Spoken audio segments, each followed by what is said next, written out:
தேடப்படும் பாதிரியார் ஜான் ஜெபராஜுக்கு எதிராக லுக் அவுட் நோட்டீஸ் வழங்கப்பட்டிருக்கிறது. கூடுதல் விவரங்களை நம்முடைய செய்தியாளர் குருசாமியிடம் கேட்கலாம். குருசாமி, விவரங்களை பதிவு செய்யுங்கள்.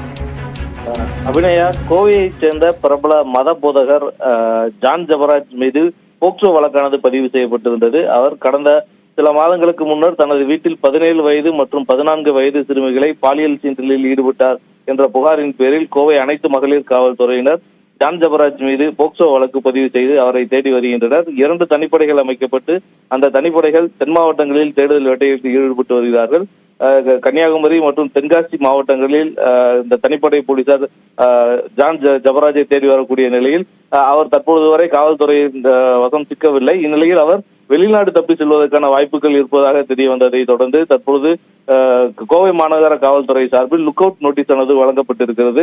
தமிழகம் மட்டுமின்றி நாடு முழுவதும் இருக்கக்கூடிய அனைத்து விமான நிலையங்கள் மற்றும் துறைமுகங்களில் லுக் அவுட் நோட்டீஸ் ஆனது கோவை மாநகர காவல்துறை சார்பில் வழங்கப்பட்டிருக்கிறது. இதன் மூலம் அவர் வெளிநாடு தப்பி செல்வதை தடுப்பதற்காக முன்கூட்டியே அவரை தடுப்பதற்கான நடவடிக்கைகளில் கோவை மாநகர காவல்துறையினர் ஈடுபட்டிருக்கிறார்கள். மேலும் அவரது தொலைபேசி எண் கடைசியாக யாரிடமெல்லாம் பேசினார் என்பது குறித்து அவரது தொலைபேசி எண்ணை வைத்து அவரை டிராக் செய்வதற்கான பணிகளிலும் காவல்துறையினர் ஈடுபட்டிருக்கிறார்கள். விவரங்களுக்கு நன்றி குருசாமி.